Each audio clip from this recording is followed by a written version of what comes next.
My name is Eva Mitchell. I'm 33 years old, and until recently, I thought I had finally built a life that felt stable. I had a cozy job as a marketing consultant, a close-knit circle of friends, and, what I thought was a miracle, a home that truly felt like mine. That home was my grandfather's, a weathered but beautiful cottage-style house just outside Eugene, Oregon. 2 stories, faded green shutters, a creaky porch that moaned with every step, and a garden that bloomed with wild roses and lavender every spring. It wasn't a mansion. It wasn't sleek or modern, but it was my heart. So when I say I never expected what happened next, I mean it. Before we get into the sweet part, let me know where you're watching from in the comments. If you're watching us for the first time, hit that subscribe button and turn on the notifications so you never miss any new story. It was a Thursday afternoon, and I had just finished a brutal 2-hour Zoom call with a stubborn client who didn't know the difference between brand voice and background noise. My head was throbbing. I had barely taken a sip of the lukewarm coffee beside me when my phone buzzed. A message from my father. Don't come back. You've been replaced. That was it. 8 words, cold, final, and confusing. I stared at the screen, blinking as if the letters would rearrange themselves into something more logical, more human. At first, I thought it was a joke, a cruel one. Sure, but still. My dad had a history of using sarcasm like a weapon. I replied, fingers trembling. Is this supposed to be funny? No answer. I called him straight to voicemail. Then my mom. Same thing. Panic started rising in my throat like water in a sinking boat. I grabbed my keys and rushed out, heart pounding. Against my ribs, I needed to see it with my own eyes. The drive to the house felt like it took hours, even though it was only 25 minutes. My mind raced the entire time. Maybe it was a misunderstanding. Maybe something happened and they were just lashing out. Or maybe it was exactly what it sounded like when I pulled up to the driveway. I knew my dad's pickup truck was parked at an angle like it had been left in a hurry. The porch light was off, which was weird. It always came on automatically, before sunset. But the worst part? There was a shiny silver lock on the front door that I had never seen before. I parked, stepped out, and approached slowly. My fingers hesitated as I pulled my key out of my jacket pocket. I slid it into the lock. Nothing, it wouldn't turn. I tried again. Nothing. My chest tightened. I knocked, loud enough to be heard inside. No one answered. I called out, "Hello? Mom? Dad?" Nothing. The curtains were drawn. The living room lights were off, but I could feel them inside. I knew it. The silence felt heavy, like a wall of cold air pressing against me. Then my phone buzzed again. A new message from my mom this time. Don't make a scene. This is what's best for the family. Just move on, Eva. Just move on. From the house that Grandpa Walter gave to me. From the only place that ever felt like home, I backed away from the door, my hands shaking. I sat on the steps right where Grandpa used to drink his morning tea and read the paper.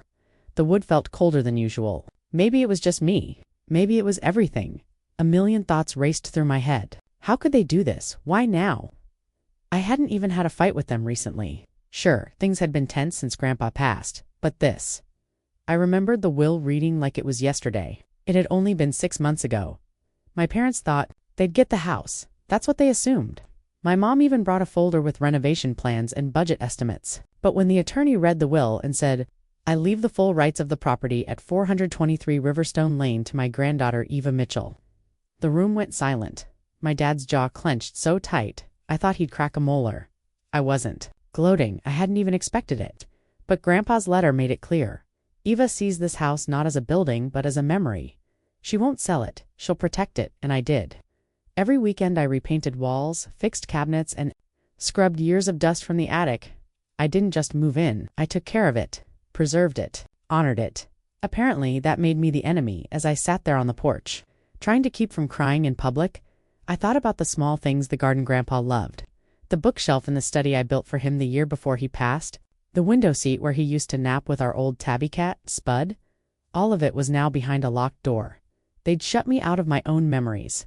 I pulled out my phone and texted the only person who'd never failed me. Naomi, they changed. The locks threw me out. My stuff's outside. I'm not okay. She replied within seconds. Stay there. I'm coming.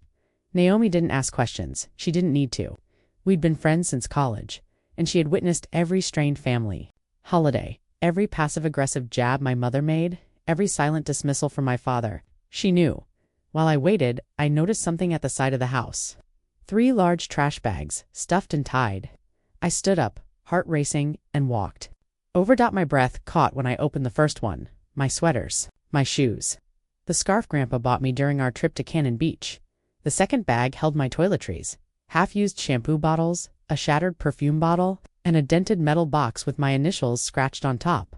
The last one held what broke me, a framed photo of me and Grandpa from my high school graduation, cracked down the center, and his journal. The one he used to keep tucked under his bed, pages torn, water-stained. I dropped to my knees. This wasn't just an eviction. It was a message. You don't belong here. Naomi's car pulled up moments later. She didn't say anything. She took one look at me, walked over, and started loading the bags into her trunk. I stood there frozen, hugging the broken frame like it was a person. You're coming home with me, she said softly. We'll get a lawyer. This isn't over. I nodded, too numb to speak as she drove us away from the house. I didn't look back, but I made myself a promise. They locked me out once, but they wouldn't shut me down. Not this time. Naomi let me stay in her guest room that night, though neither of us really slept. She gave me her favorite blanket, the soft gray one she kept on her couch, and even made chamomile tea. But comfort doesn't hit the same when your world's just been ripped out from under you. I laid there, staring at the ceiling fan turning slowly above me. The image of my mother's text was burned into my brain. Don't make a scene. This is what's best for the family. That last part was the one that stuck. Best for who? Exactly. I didn't feel like part of a family anymore. I felt like a mistake they were trying to erase. The next morning, I woke up to the smell of scrambled eggs and toast. Naomi was already dressed, hair in a bun, sitting at the dining table with her laptop open. We're not letting this slide, she said the moment I walked in. You're the legal owner. We're going to fight back. I sat down slowly, still a bit foggy. I don't even know where to start. First, we find a lawyer, she replied without missing a beat. Someone who deals with estate law, evictions, property rights, all of it. I already made a list. I wanted to say thank you, but my throat caught. All I could do was nod. I hadn't even had the energy to cry. I was stuck somewhere between heartbreak and disbelief. But Naomi? She was already carrying both our weight like she always had. By noon, we had an appointment booked with a woman named Camille Brennan. Apparently, she was known for handling tough inheritance cases and winning. Her assistant scheduled us for 10 a.m. the following Monday. Until then, I had time to think. Maybe too much time. That night, I opened the box Naomi helped me save from the trash bags. The small metal one with my initials scratched on top. Inside were letters, old ones from Grandpa, some birthday cards, a few faded photos, and tucked at the bottom, his handwritten will. I had a copy. The original was with the lawyer who'd handled his estate, but Grandpa had always said keep this somewhere safe. One day you might need to prove the truth. I never imagined that day would come like this. The next morning I got curious. I wanted to know more. What exactly did my parents think they were doing? So I did what any desperate, half-broken millennial would do. I checked. Zillow, there it was. My house, listed for pre-development interest under a real estate firm I'd never heard of. The photo was an old one, probably from before I moved in, but there it was. My home labeled like a business opportunity, a placeholder. For modern duplex potential, I felt sick. I scrolled to the bottom. Contact info. Listed under the name Walden Hill Properties. I clicked through to their site. Their slogan slapped me in the face, breathing new life into old neighborhoods. They were planning to gut it, probably tear down the entire structure and replace it with gray, soulless rectangles that sold for 3 times the cost of the land. I closed the tab and took a long, shaky breath. My parents hadn't kicked me out because they wanted peace. They did it because they had plans, financial ones. Grandpa's house was never about family to them. It was just leverage, a stepping stone to their next chapter, and I was in the way. Later that evening, I got a text from my cousin Elise. She wasn't exactly close with me. She lived in Bend, and we hadn't talked much in the past year, but she was always sweet. Hey, just heard about the house. I'm really sorry. Are you okay? I stared at the message for a long time. Then I replied, no, but I will be. The following morning, Naomi drove me to the lawyer's office. Camille Brennan worked in a small building with ivy-covered brick walls and glass double doors. It didn't look like much from the outside, but once we walked in, I knew this was someone who meant business. Camille was in her mid-40s, with curly black hair pulled into a neat bun and sharp glasses that made you feel like she was already 3 steps ahead. She greeted us calmly, offered coffee, then said in a crisp voice, "Let's get to work."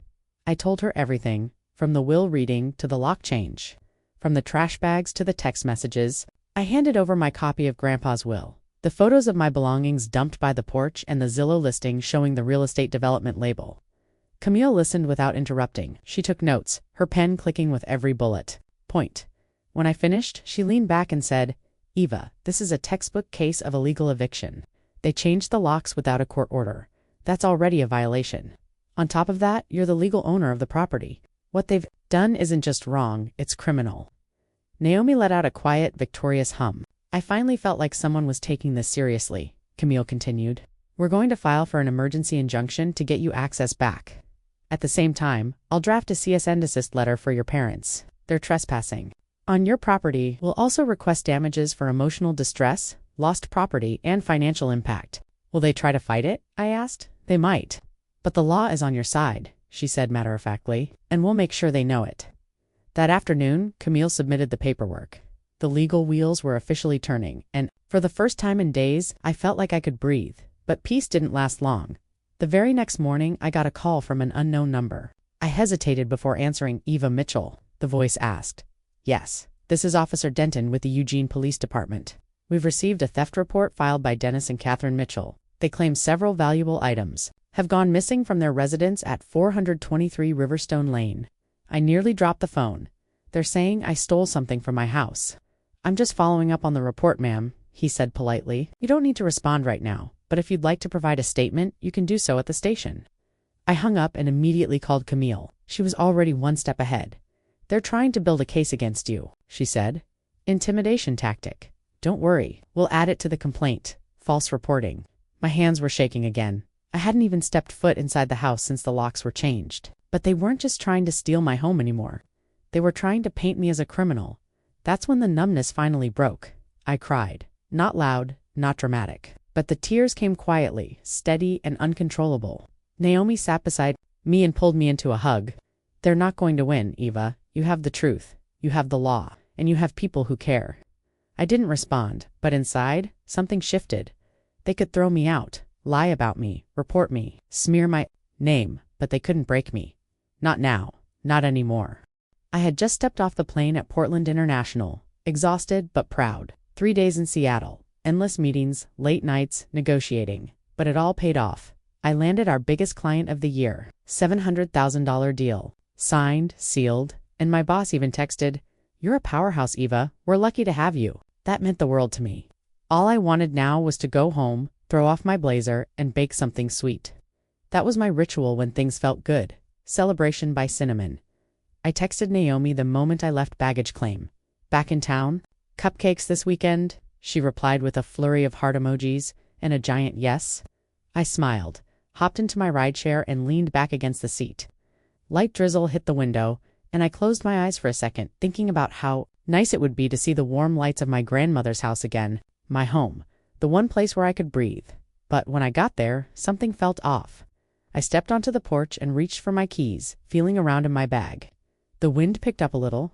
I fumbled with the key for a second, then pushed it into the lock. It didn't turn. I stopped, pulled it out, tried again, slower this time. Still nothing. I stared at the doorknob like it had personally betrayed me.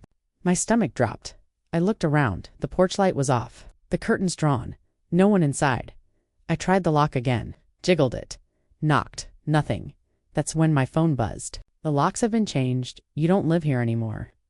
I stood frozen on the porch, raindrops peppering my coat, phone shaking in my hand. I wanted to laugh, but nothing came out. My breath caught in my throat. They changed the locks. My name was on the will. My sweat and savings went into every restored cabinet, every tile, and now, one text, and it was all gone. I knocked harder. No answer. I called my mother straight to voicemail. My father, busy tone. Second text appeared, this time from my dad.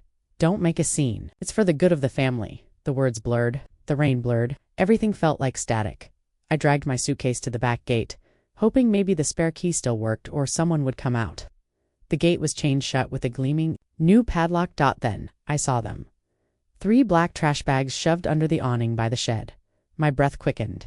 I dropped to my knees and pulled one open. Inside, my clothes still damp. Towel? The last bag held a photo frame with a cracked corner. A cardigan my grandmother had knit me in college, and my notebook. The one where I'd kept records of every repair done to the house, but worse than anything was what wasn't there, my lockbox. The one with all my documents? passport, birth certificate, the notarized will, the USB drive with recordings of my grandmother reading bedtime stories when I was little. Gone. They took it. They took everything that mattered.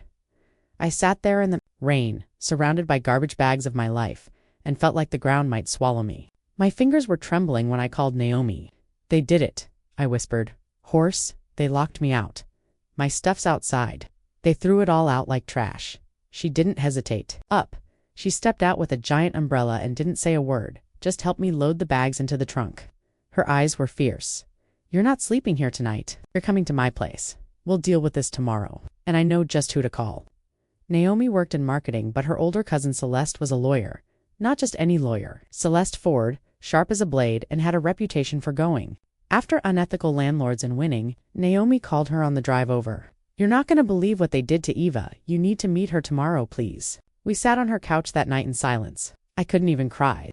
I felt hollow, like a vase with a hairline crack running through the center.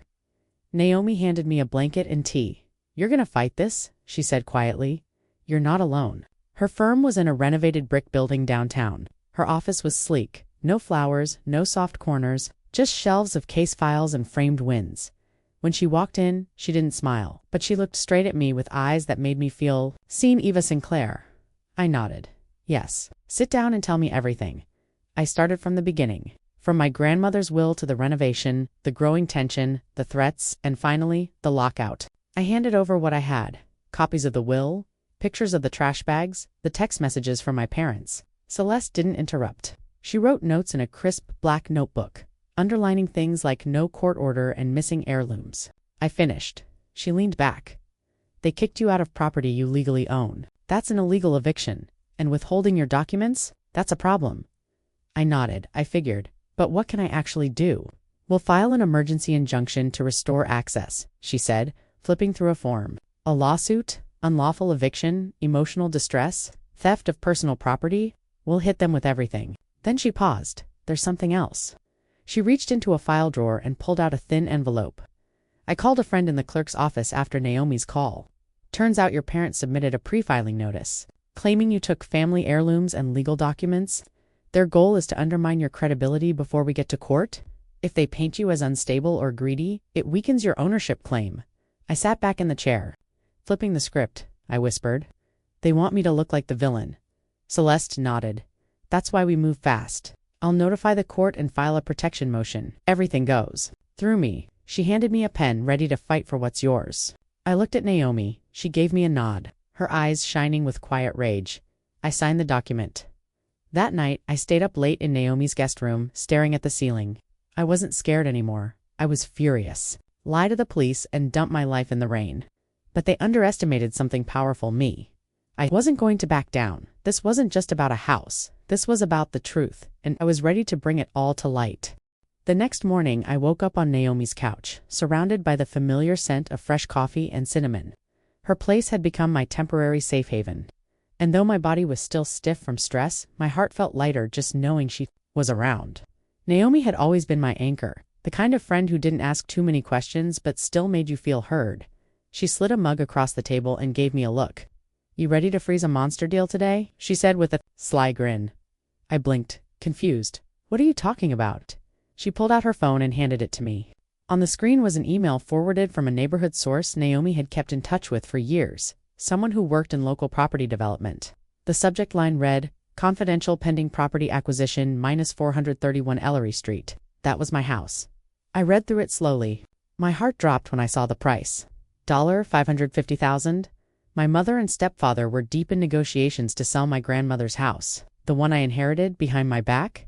The house wasn't just some random asset. It was my childhood, my safe space, the last real connection I had to the one person who truly understood me, Grandma, Margaret. And they were about to sell it. My chest tightened as I kept reading. They'd met with a real estate developer called Ridgeway Estates, who specialized in flipping historic homes into luxury condos. They'd already signed an intent to sell agreement, and the final closing date was in less than 2 weeks. 2 weeks, and I would have lost the house for good. I dropped the phone onto my lap and stared at the floor. Naomi's voice cut through my silence. You need to show this to Celeste now. Celeste Ford, our no-nonsense attorney, had already filed the emergency injunction for unlawful eviction and was prepping a broader civil suit. When Naomi and I arrived at her office downtown, Celeste was reviewing case law with a highlighter in one hand and a protein bar in the other. She looked up, gave me a nod, and said, "You're just in time." The judge set the hearing date for next week. I handed her the phone. "You need to see this." As she read, her eyes sharpened.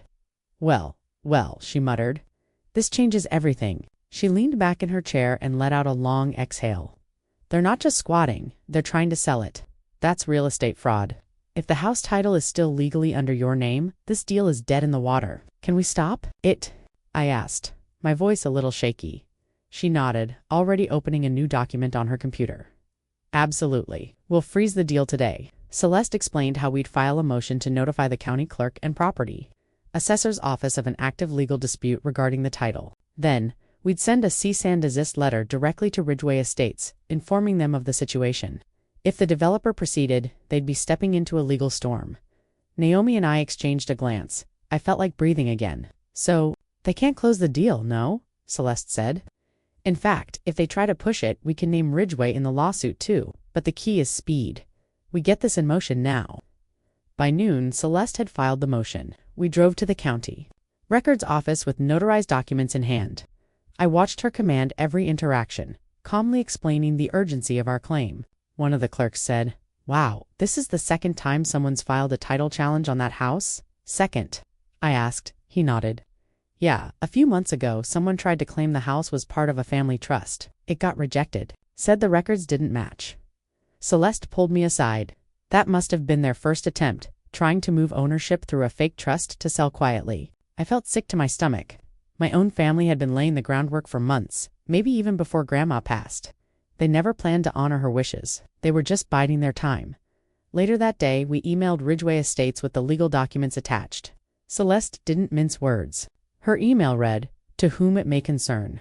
You are hereby informed that the property at 431 Ellery Street is the subject of an active legal dispute. Any attempts to proceed with acquisition will be considered willful engagement in a fraudulent transaction and subject to legal liability." An hour later, Ridgeway's response was curt, but clear. "Thank you for notifying us. All proceedings will be halted pending court resolution." I let out a long breath. We'd done it. We froze the deal still. That night, I couldn't sleep.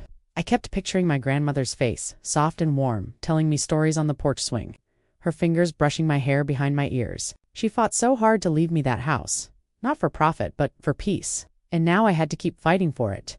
Naomi brought me tea and sat on the floor beside the couch. "You okay?" "No, but I will be," I said. "We stopped the deal. That's something. The beginning of something," she replied. The next day, Celeste called with more news. "Eva, I found something you're going to want to hear." She told me she'd been digging through the previous probate filings and discovered a series of emails between my mom and Ridgeway. They'd submitted a forged document months ago, claiming Grandma had amended the will to include my mother as a earner. The county clerk rejected it, but it proved intent. "We can now claim attempted title fraud," Celeste said. "This strengthens your case significantly, not just for ownership but for damages." As I listened to her lay out the next steps, I realized something. I wasn't just trying to keep the house anymore. I was standing up for myself, for Grandma's wishes. For every time I was told I didn't deserve something just because I wasn't loud or ruthless enough, when I hung up the phone, I felt something shift.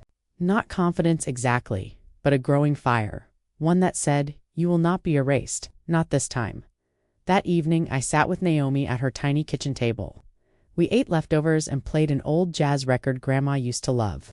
Naomi raised a glass. "To freezing the deal," I smiled and clinked mine against hers. "To taking it all back. In just a few days, I'd be back in court. I didn't know how it would end, but I knew one thing for sure. I had proof, I had support, and for the first time in this whole mess, I wasn't scared anymore." The day of the court hearing was cool and overcast, just the kind of Portland morning that always made Eva feel like she was walking inside a watercolor painting. But today, the gray clouds weren't calming. They were heavy, like her thoughts. She stood in front of the Monoma County Courthouse with Naomi, dressed in a navy blue blazer and black flats. She wasn't trying to impress anyone. She just wanted to look calm, even if her stomach was doing somersaults. Inside, the courtroom felt like a pressure cooker. Her parents were already seated. Her dad in an old suit, stiff and quiet. Her mom, perfectly styled, but clearly tense. With her eyes glued to a man beside her, their lawyer, Mr. Jack Mercer. A slick-looking guy who looked like he came straight out of a courtroom drama. Eva sat down across from them with Celeste, who, as usual, looked completely unshaken, cool, confident, prepared. The judge, a woman in her early 60s named Judge Harmon, entered with calm authority. She glanced at the paperwork before raising her eyes. "Let's begin," she said.